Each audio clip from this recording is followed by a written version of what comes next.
When you were coming up, you were a prosecutor, and you kind of had a reputation for being tough on crime, for putting people behind bars, for supporting judicial, efforts to strengthen crime.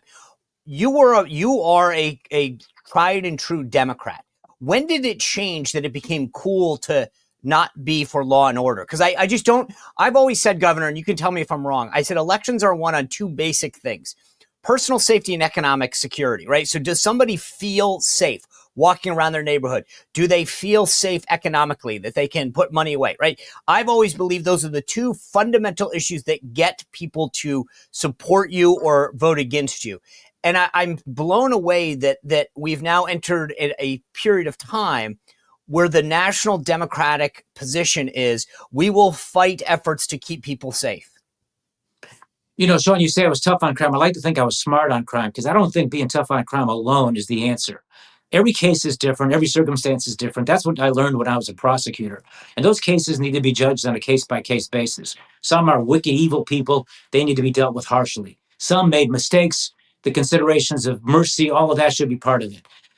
Factors like what you can do to develop neighborhoods and communities, give kids places to go to keep them off the streets. I grew up in Chicago in a rough and tumble neighborhood myself, in that schoolyard where I had refuge and I could stay off the street corner and shoot hoops and play basketball and do constructive things was, I think, very helpful to me growing up. So I believe in those things. And I also believe, as I said, though, that, there are certain crimes, of course, that you got to be real strong on.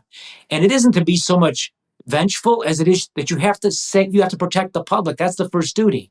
And so you want to get bad people off the streets, violent people off the streets, and put them in jail, less as a punishment, more to protect law-abiding citizens from them.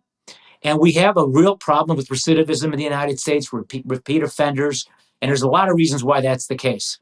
But the Democrat Party has gone overboard on numerous instances. For example, back in the mid-1990s with Bill Clinton, they went real extreme tough with this 1994 crime bill that Biden, and they put these mandatory sentences, one size fits all on everybody, which was really another example of democratic racism, because the ones disproportionately affected by these unfair sentences were nonviolent Black people. President Trump comes along and does the First Step Act in 2016. Some smart reforms to make the system a little bit less harsh, more just, and more smart. In other words, judging cases on a case-by-case basis. The great irony is he's been the one who's been about criminal justice reform, not the Democrats, who were the ones who created what the author Michelle Alexander called the new Jim Crow in America. With that 1994 crime bill that Biden sponsored, our Senator Durbin voted for, and Bill Clinton pushed. So the Democrats have been really wrong on crime. They had to be super tough on crime in the 1990s, irrespective of how that impacted people. And factors of justice were not a consideration. It was politics for them. Now the mood has changed. And it changed, Sean, to answer your question about 5 minutes ago, and you asked the question, I think changed around the middle of Obama's first term.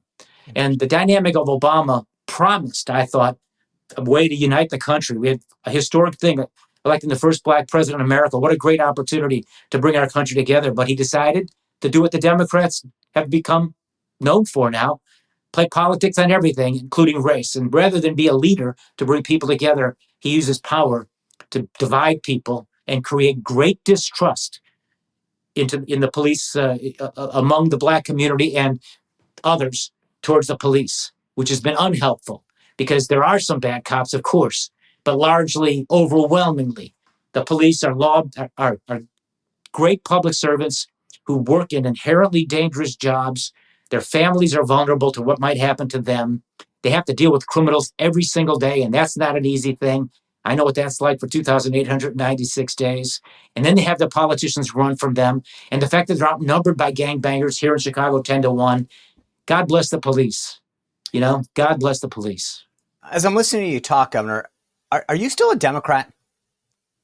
I'm a Trumpocrat, Democrat for Trump. And there's a lot of us out there, Sean.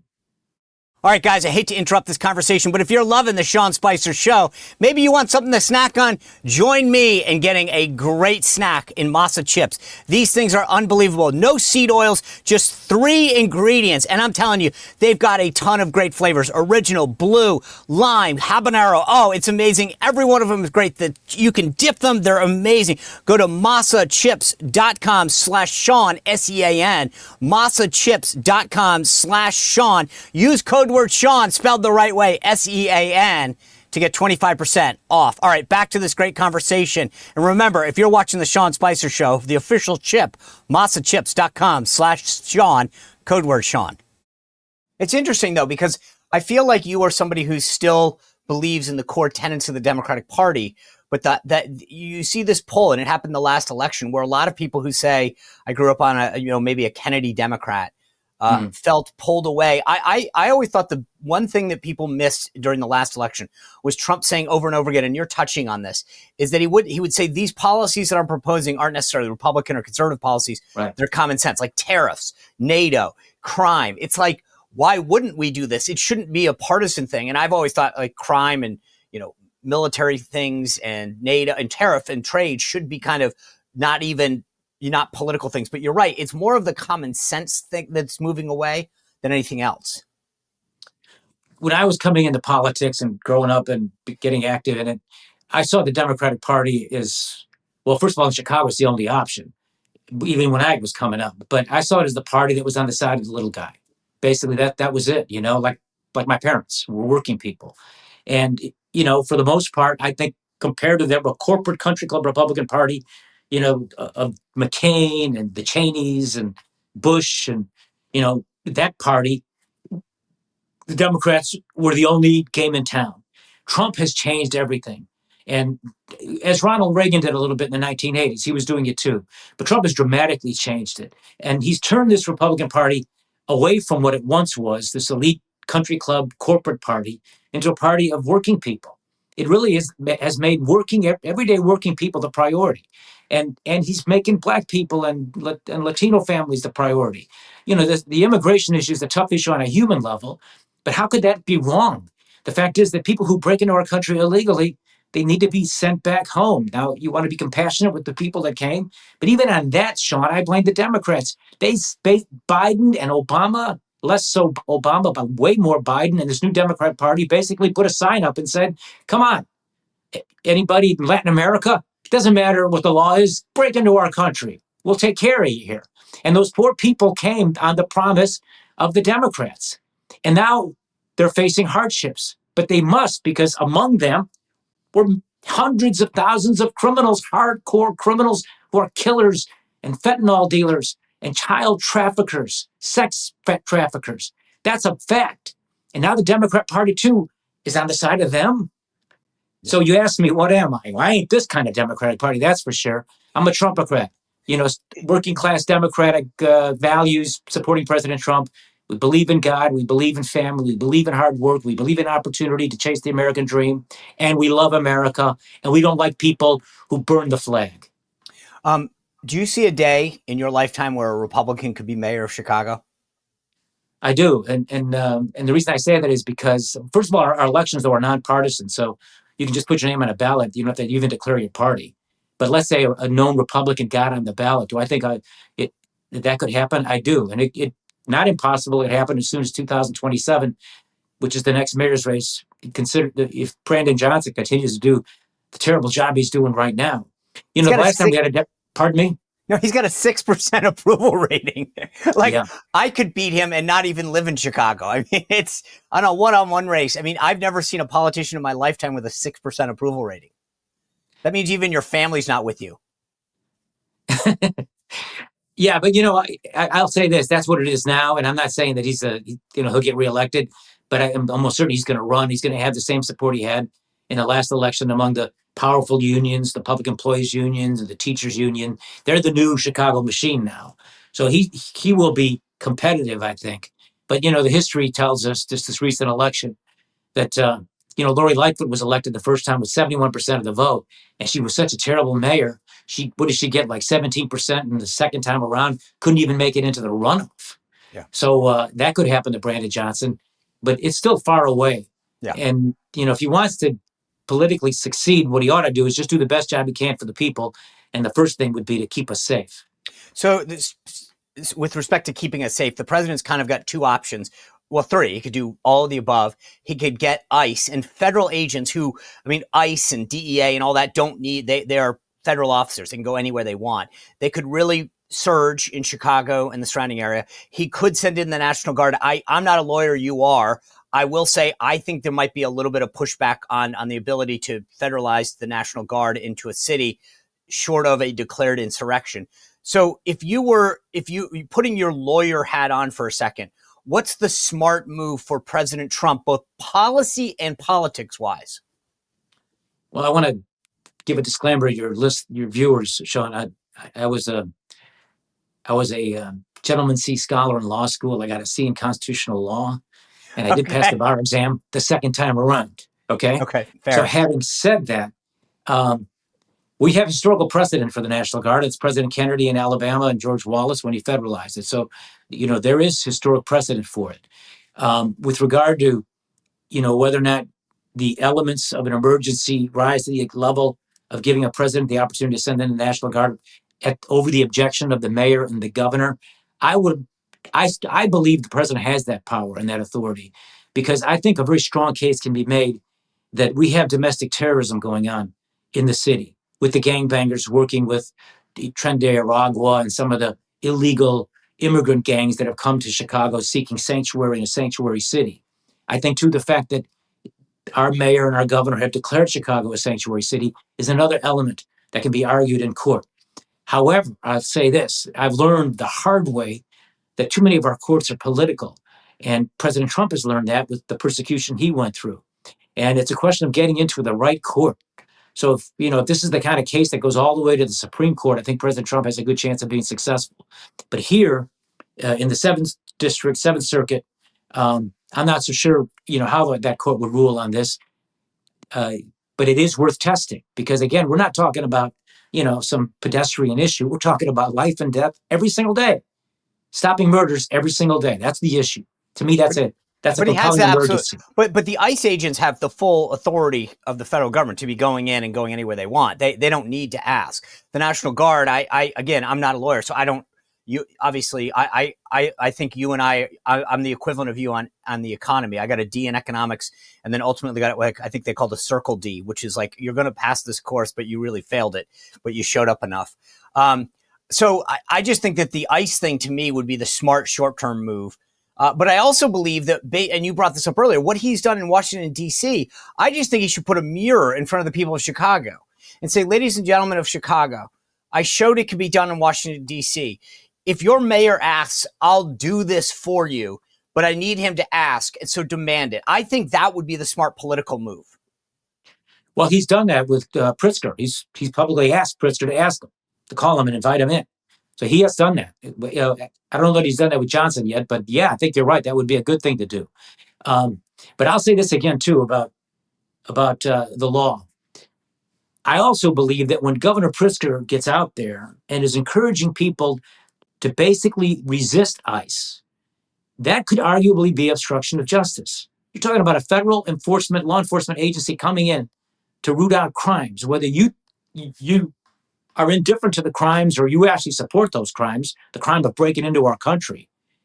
To get in the way of that and to obstruct that is obstruction of justice and perhaps even worse.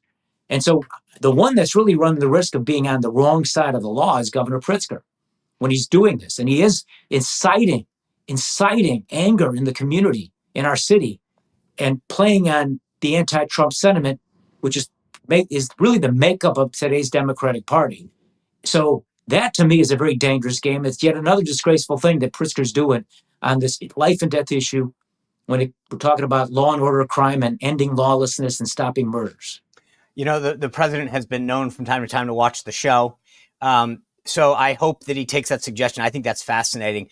Listen, I know that your whole world in politics is centered in Chicago and Illinois, but I want to ask you to just look at what's going on in New York. It's a very interesting thing, and obviously you're just a political guy. So let me ask you, what do you think should happen? You've got Eric Adams running for re-election. I don't think there's any question. He is the Brandon Johnson of New York. He can't win. Mathematically, there doesn't seem. You got Mandami with a plurality but not a majority, somewhere in the low 40s. And then the question is, do you pivot and support Andrew Cuomo, which I get that you might not want Mamdani if you live, but as a Republican, I have a hard time thinking that you can actively tell your voters to support Andrew Cuomo with all of his baggage. What do you have any, just from a political kind of view, thoughts on how you think that might play out or what you would do? You mean if I was a voter in New York City, Sean? Yeah, or I mean, there's a lot of people urging President Trump to really make this deal with Adams, give him some kind of job, give Curtis Sliwa a job, and then basically give a Democrat, Andrew Cuomo, the opportunity to overcome Mamdani. If you love your city, as President Trump loves New York City, his city, then I think you have to try to do that. Because what you try to do is save your city from Lenin. You're trying to save your city from Stalin, from Trotsky. That guy's a communist. Okay? Yeah. We have that here with Brandon Johnson, but Brandon Johnson's not as dangerous because he's not so philosophically, ideologically committed like this Mamdani is in New York City. So if you love your city and you want to keep a communist from being the mayor, then I think you got to do the best you can to try to work it out so that Andrew Cuomo can get the one-on-one against Mamdani. And I think, Governor Cuomo would have a very, very good chance of actually winning that race in a one-on-one. That's not just a Democratic primary. Yeah. I want to end on you. President Trump commuted your sentence. You mentioned how many days you spent in jail. He commuted the sentence in his first term. He pardoned you earlier this year. You and I had a phenomenal conversation. I just urge the voters to go back and listen. Governor, the feedback I got on that show was amazing. So many people who had never really heard your story said to me, reflexively, I'm a Republican. I didn't want to hear this. And I was so moved by what Governor Blagojevich said about how President Trump treated his family. You've been mentioned as a potential ambassador. There's talk that you could have run for Dick Durbin's seat in the Senate. What are you up to these days? How's life been for you since President Trump pardoned you? Yeah, thanks, Sean. Well, it's been great since the pardon, but it was even greater with the commutation. He sent me home, right? He got me out of that hellhole. And I'm writing a book about that experience. It should come out in February, this book. Okay. And it starts with one President Obama, ends with another Trump. And most of it is a governor in prison with Crips and Bloods and gangster disciples and Sinaloa cartel drug dealers who look up to the drug lord El Chapo, like my daughters look up to Taylor Swift. There were murders in there. I went from the 50,000 square foot governor's mansion to a 6 foot by 8 foot prison cell. No governor has been in a prison like that. Only me, because I fought back against their corrupt allegations because it was all weaponization. Before Trump, they did to me what they then did to Trump. And I think they learned on how to do it. And then some of the same people did it. To answer your question on a personal level, look, President Trump has been only good to me. My relationship with him is really amazing. It's miraculous. It's been a one-way street. He's always doing stuff for me. We did ask for the clemency, and he tried to, as soon as he could, to try to do it. He finally was able to do it, which is remarkable because it does nothing for him politically. It cost him probably politically. And then he gets elected, and 5 days into office, without me asking, because I felt, Sean, he did so much for me. Most importantly, he gave my little girls their father back. And when you think about it that way, when a guy does that for your kids who've grown up, my little one was 8 years old when I left. My older one was 15. And by the time I got home, they were grown up. And Trump gave them their father back. That's the greatest gift anybody's ever given me. And I felt so grateful.